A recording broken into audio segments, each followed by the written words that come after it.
बिस्मिल्लाहिर्रहमानिर्रहीम। आज हम डिस्कस कर जा रहे हैं जो साइनोसाइडल वेव है, ये साइन वेव सोर्स है या एसी सोर्स है, वो किस तरह जनरेट होती है और उसकी करैक्टरिस्टिक किस टाइप की हैं। और दूसरा ये है कि आपने अगर एसी सोर्स जनरेट करनी है बाय यूजिंग आप जनरेटर, तो आप वो जनरेशन किस तरह करेंगे। उसमें हम वोल्ट जो आपकी एसी सोर्स है, उसकी करैक्टरिस्टिक किस तरह साइन वेव की तरह होती हैं, हम उसका ये एनालिसिस करेंगे, देखेंगे कि आपकी जो साइनसॉइडल वोल्टेज सोर्स है इधर वो आपकी डिपेंडेंट है या इंडिपेंडेंट है, या आपकी वोल्टेज सोर्स है या करंट सोर्स है,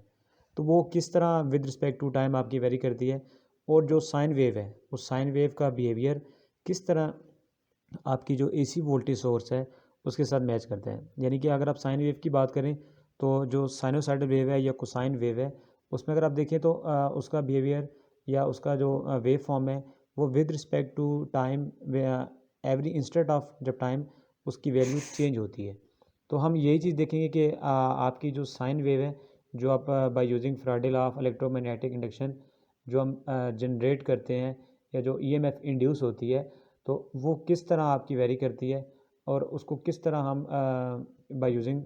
फैराडे लॉ हम उसको प्रूव कर सकते हैं। अब ये उसकी कुछ इक्वेशंस हैं जो आपकी साइनसॉइडल वेव्स हैं, जिसमें आपका ये आईएफटी या आपकी जो वोल्टेज और करंट की जो इक्वेशन गिवन है साइनोसाइडल वेव फॉर्म की, इसमें जो आई एम और वी एम है जो आपके वो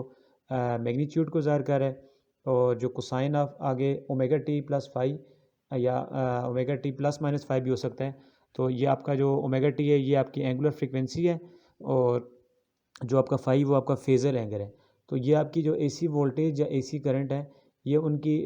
फेज़र इक्वेशंस हैं कि आपने अगर किसी इंस्टेंट पे किसी पॉइंट पे अगर आपने उस करंट की या वोल्टेज की वैल्यू फाइंड आउट करनी हो तो किस तरह कर सकते हैं। ये अब आपकी वो साइन वेव फॉर्म है कि जिसमें आप देख सकते हैं कि जिसका बिहेवियर आपका साइनोसाइडल वेव फॉर्म का आपकी जो मैथमेटिकल साइन वेव है या कोसाइन वेव है उसकी तरह होता है। तो उसके ये जो आपका मैक्सिमम जो पॉइंट है, पीक पॉइंट है,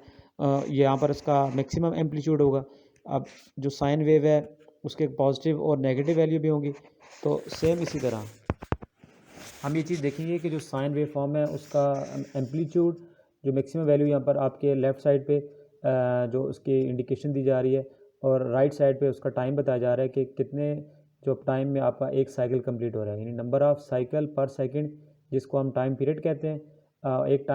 एक सेकंड में कितने साइकिल उसके बनते हैं उसको हम फ्रीक्वेंसी कहते हैं। अभी क्योंकि यहाँ पर आपका टाइम गिवन है, तो आपका t is equal to 1/f से आप फ्रीक्वेंसी फाइंड आउट कर सकते हैं कि कितने आपके साइकिल एक सेकंड में या कितने टाइम ड्यूरेशन जो आपने मेंशन किया हुआ है उसमें आपके जो साइकिल कंप्लीट होंगे वो आपकी फ्रीक्वेंसी कहलाएगी। अब इस एग्जांपल में आप देखेंगे आपके साथ ये मेंशन है कि आपके इसका एम्पलीट्यूड मैक्सिमम जो कि रेफरेंस से वहाँ तक आपको गिवन है, जिसकी वैल्यू आपकी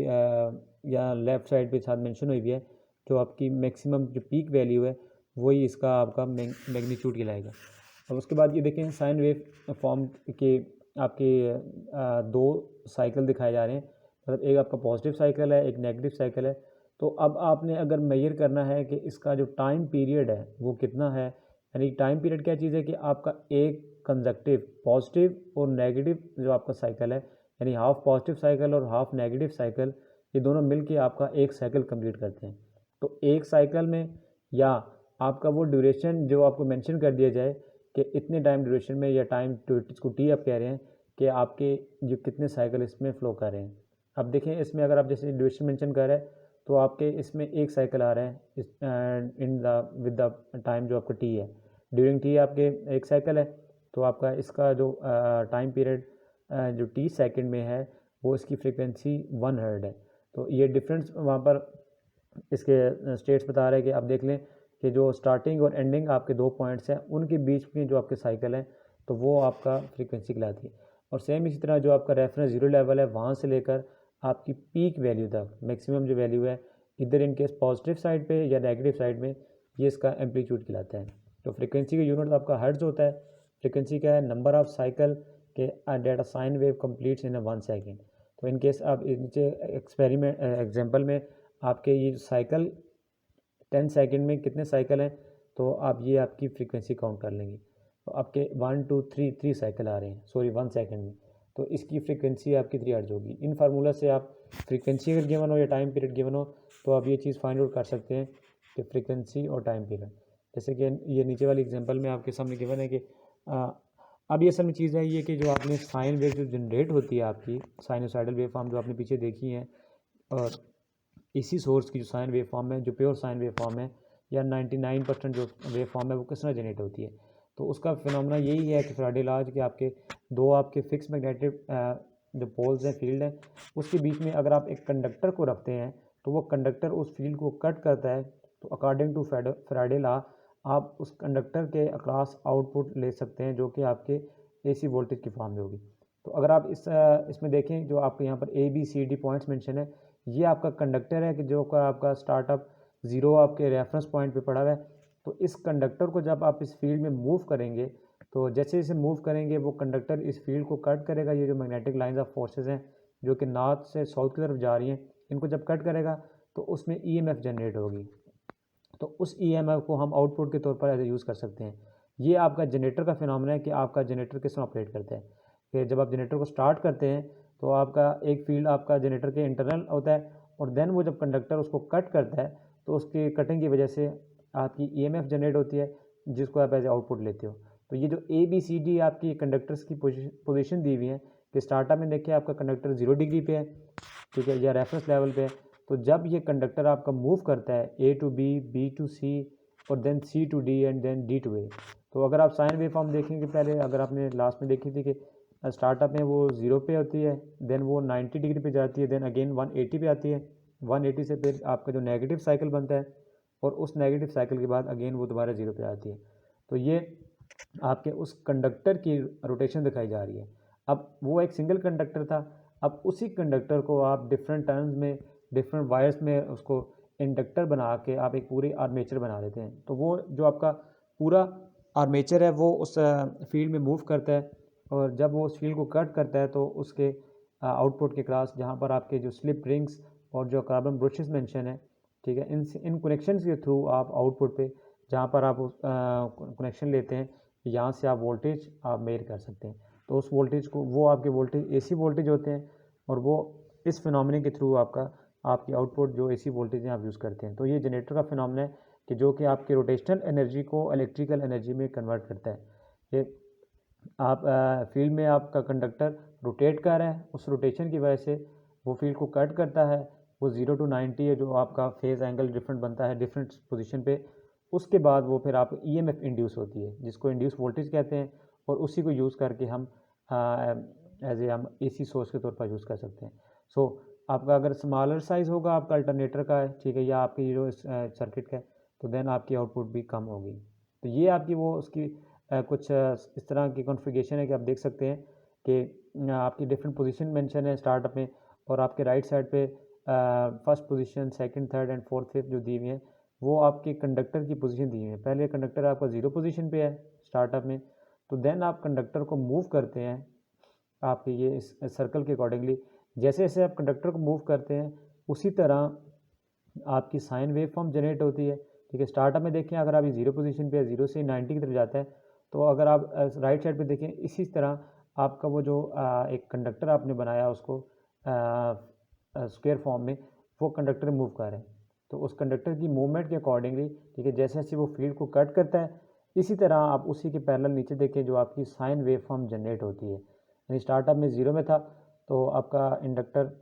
जो जो आपका इंडक्टर था वो फील्ड को कट नहीं कर रहा था, वोल्टेज 0 थे। जैसे जैसे वो 90 डिग्री पे है तो साइन 90 डिग्री आपका 1 होता है, यानी मैक्सिमम वैल्यू आएगी वहाँ पर। और उसी तरह जब इंडक्टर वापस 180 की तरफ आता है, इसी तरह साइन आप जो आपका वहाँ फेज़ एंगल है वो कम होता जाएगा, 180 पे 0 हो जाता है। सेम इसी तरह वापस नीचे आपका वो नेगेटिव साइकिल में। अब क्योंकि ये आपका जो इंडक्टर है, ये जो आपने यूज़ कर रहे हैं जो कंडक्टर है या आर्मेचर है, ये क्योंकि आपको पूरा 360 डिग्री मूव करता है। पहले ये एक पोजीशन में था 90 डिग्री, 180, उसके बाद ये ऑपोजिट मूव कर रहे हैं रिवर्स डायरेक्शन में, जिसकी वजह से आपकी जो फ्लो ऑफ इलेक्ट्रॉन है, फ्लो ऑफ करंट है, वो आपका नेगेटिव साइड पे है। तो ये आप देख सकते हैं कि आपका जो आर्मेचर है, अब जैसे जैसे अगर आपने वोल्टेज बढ़ाने हैं आपने, ठीक है, इसमें डिफरेंस आपके टेक्निक्स हैं कि आप उसके नंबर ऑफ़ पोल्स जो हैं आपके लेफ़्ट और राइट साइड पे जो पोल्स हैं आप उनकी अमाउंट बढ़ा के, ठीक है, तो देन आप उसकी स्पीड को वेरी करके दो चीज़ों से आप जो ईएमएफ इंड्यूस करते हैं वो आप ज़्यादा ले सकते हैं। तो जितने नंबर ऑफ़ पोल्स होंगे तो उसके अकॉर्डिंगली जो ईएमएफ जनरेट होगी वो ज़्यादा हो जाएगी। सेम इसी तरह अब ये उसकी वो एक डायग्राम उसने दिखाई है कि आपका जो फेज़ एंगल है जिसको हम डिग्री में मेजर करते हैं, उसको हम रेडियन में भी और डिग्री में ले सकते हैं, डिपेंड करता है आपको यूनिट कौन सी कन्वर्जन मेंशन है वहाँ पर। तो जैसे जैसे आपकी रोटेशन आती है, एंगुलर रोटेशन का मतलब है कि वो जो आपका इंडक्टर है या जो आपका कंडक्टर आपने सिंगल यूज़ किया था, वो किस तरह आपका ज़ीरो से मूव करता है, ज़ीरो से देन आपका, अगर आपने किसी इंस्टेंट पर उसकी वैल्यू निकालनी है या आपने मैक्सिमम वैल्यू निकालनी है या उस एंगल को फाइंड करना है या इंस्टेंटेनियस आगे डिफरेंस वो आएंगी आपकी टर्म्स, आपने फाइंड आउट करना है तो इन डिफरेंट फार्मूलेशन से, जैसे कि यहाँ पर ये मेंशन है कि देखें अगर आपने पीक वैल्यू फाइंड करनी है, आपने एवरेज वैल्यू फाइंड करनी है, आपने root mean square value find करनी है या इफेक्टिव वैल्यू फाइंड करनी है, तो पीक वैल्यू वही है जो आपकी मैक्सिमम वैल्यू है, जो आपके पॉजिटिव या नेगेटिव साइकिल की जो पीक वैल्यू है वो आपकी आपकी peak value sine wave form की है। एवरेज वैल्यू क्योंकि आपका देखें एवरेज वैल्यू है कि पॉजिटिव और नेगेटिव साइकिल को आप दोनों को ऐड अप करें, ठीक है, तो वो आपकी क्योंकि पूरे साइकिल की एवरेज वैल्यू ज़ीरो आती है, लेकिन नॉर्मली आपका जो एसी साइन वेव है उसकी जो एवरेज वैल्यू 63% होती है, और जो आपकी R M S root mean square value है, ठीक है, वो आपकी नॉर्मली 70% होती है। तो ये वाला इन फार्मूले के थ्रू भी आप फाइंड आउट कर सकते हैं कि अगर आपने R M S value find करनी है, R M S voltages find करनी है, आर एम एस, अच्छा R M S value actually होती क्या है, आर एम एस वैल्यू ये होती है कि आपका अगर आपने AC source use sorry DC source use कर रहे हैं तो उसके अगेंस्ट अगर आप एसी सोर्स यूज़ करेंगे तो सेम एसी सोर्स का भी वही इफेक्ट होता है जिस तरह आपका डीसी सोर्स का होता है। तो आपका जो डीसी वोल्टेज लेवल है जिस तरह वो आपकी हीट प्रोड्यूस करता है फ्लो ऑफ इलेक्ट्रॉन की वजह से, करंट की वजह से हीट प्रोड्यूस होती है, सेम इसी तरह जब साइनोसाइडल वेव या साइन सोर्स आप यूज़ करते हैं तो उस केस में भी आपकी हीट प्रोड्यूस होती है। तो अगर आपने आरएमएस वैल्यू फाइंड करनी है तो जो आपकी पीक वैल्यू है, मैक्सिमम वैल्यू है, उसको 0.707 से मल्टीप्लाई करेंगे तो आपकी आरएमएस वैल्यू आ जाएगी। आरएमएस वैल्यू इधर आपकी करंट की है या आपकी वोल्टेजेस की है तो वो फाइंड कर सकते हैं। अब इस डायग्राम में अगर आप देखें, आप अगर आपने पीक वैल्यू डेफिनेटली आपके लेफ़्ट साइड पे गिवन है, मेंशन हुई भी है आपकी उसमें ग्राफ में, तो वहाँ से आप देख सकते हैं। इसी तरह अगर आपने पीक टू पीक निकालनी है, पीक टू पीक आपकी पॉजिटिव और नेगेटिव पीक, तो अगर आप एक साइड की 20 वोल्ट है तो पीक टू पीक आपकी 40 वोल्ट हो जाएगी। अगर आपने ये वेव फॉर्म अब साथ मेंशन भी है कि आपने वोल्टेज निकालने हैं या करंट निकालने हैं। इसी तरह अगर आपने एवरेज वैल्यू निकालनी है तो उसका ये फार्मूला भी गिवन है कि v average is equal to 2/पाई इंटू वी पी। तो अगर आपने एक हाफ साइकिल की निकालनी है तो उस हाफ साइकिल का जो अंडर एरिया कवर आप यूज़ कर रहे हैं उसको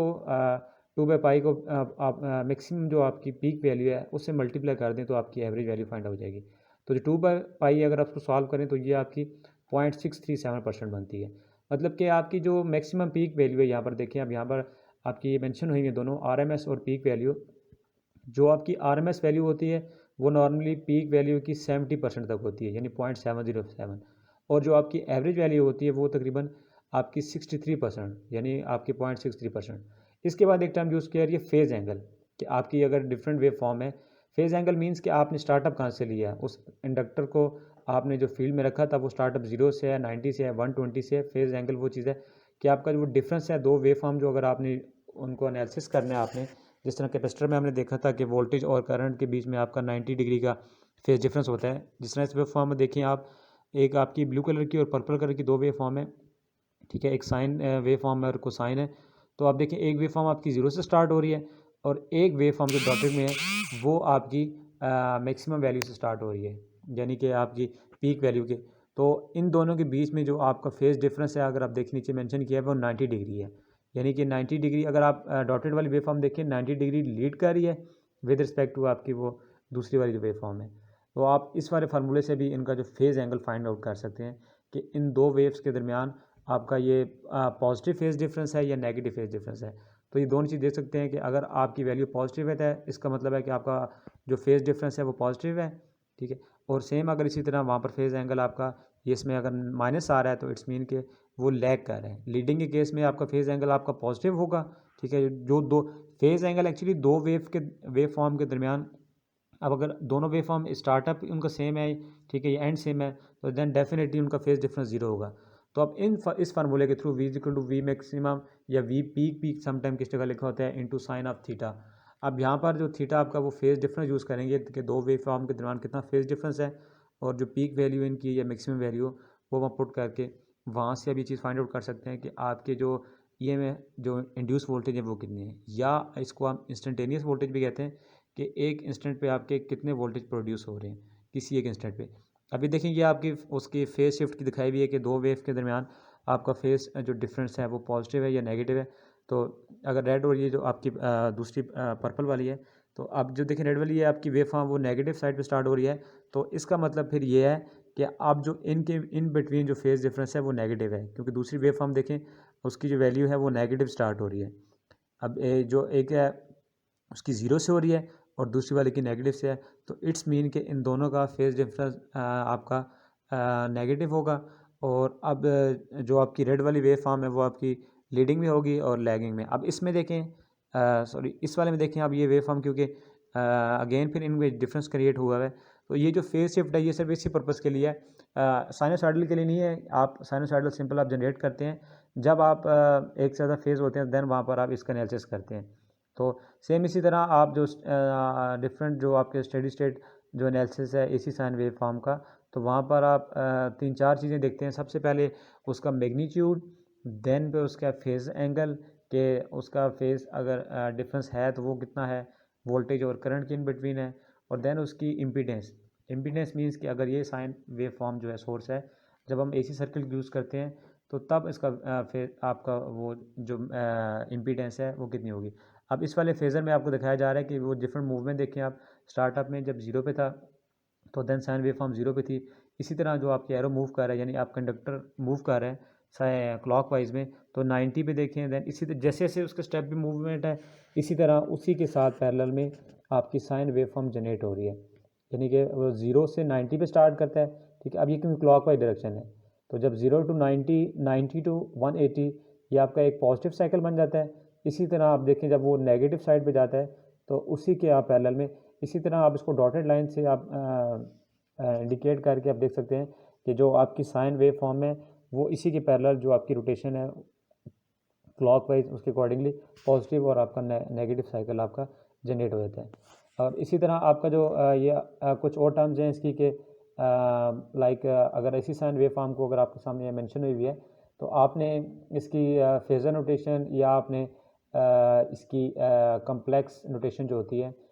यानी कि अगर आपके पास इक्वेशन गिवन है ठीक है इस फॉर्म में, तो आपने वहाँ से किसी भी इंस्टेंट पे किसी पॉइंट पे आपने उन वोल्टेजेस की वैल्यू फाइंड करनी है, तो बाय यूजिंग पैथागोरियन थ्योरम आप वो ये एक्स और वाई जो कंपोनेंट फाइंड कर सकते हैं। ये सिंपली आपका वो आलियर इक्वेशन है, उसके थ्रू आप ये एक्स वाई जी और कॉस फाई साइन फाई और डिफरेंट एंगल फाइंड कर सकते हैं जो कि क्वेश्चन में गिवन है। और देन उसको आप लास्ट वाली क्वेश्चन पुट करके वहाँ पर उसकी फेजर नोटेशन को भी जनरेट कर सकते हैं। फेज एंगल भी अगर आपने फाइंड करना हो तो tangent inverse Y over X से भी कर सकते हैं, और अगर आपने रिजल्टेंट फाइंड करना हो। और ये कुछ आपकी इनकी कंजुगेट्स जो प्रॉपर्टीज़ हैं, नॉर्मली अगर आप दो वे फॉर्म्स हैं तो उसको कंजुगेशन फॉर्म में आपने किस तरह रिप्रेजेंट करना है, उनकी different properties multiplication, addition, subtraction, division. और नॉर्मली ये जो मल्टीप्लिकेशन और डिवीजन में यूज़ की जाती हैं कि दो वेव को जब मल्टीप्लाई करते हैं तो उनके नॉर्मली फेज़ एंगल आपस में एडअप हो जाते हैं, और जब उन्हीं वेव फॉर्म को दोनों को डिवाइड करते हैं तो जिसमें से जिस वेव फॉर्म को डिवाइड करते हैं तो उनके वो फेज़ एंगल माइनस हो जाते हैं, और साथ जो उनके मैग्नीट्यूड होते हैं वैल्यूज़ होती हैं वो आपकी मल्टीप्लाई हो जाती हैं। और इसी तरह ये लास्ट में अगर आपके पास इक्वेशन दूसरी फॉर्म में गिवन हो, ठीक है, एक्सपोनेंशियल फॉर्म में, तो देन भी आप उसको यूज़ कर सकते हैं। और लास्ट में एक चीज़ है कि आपने अगर इम्पीडेंस की बात करें कि इम्पीडेंस क्या चीज़ है कि आपका अगर एसी आपके डीसी आपके सर्किट हैं तो उस केस में आप रेजिस्टेंस यूज़ करते थे, तो और एसी के केस में आप ये यहाँ पर आपके रेजिस्टेंस भी हो सकती है, आपका इंडक्टर भी हो सकता है, आपका कैपेसिटर भी हो सकता है। तो आप इंडक्टर कैपेसिटर भी हो सकता है, तो जिस टाइप का आपका वो कंपोनेंट लगा होगा उसके अकॉर्डिंगली आप उसको इम्पीडेंस में ऐड कर देंगे। अगर इंडक्टर है तो X L is equal to 2πfl हो जाएगा, कैपेसिटर है तो X C is equal to 1/2πfc। और इनकी जो यूनिट है ये आपकी जो इम्पीडेंस की है वो ओम में है।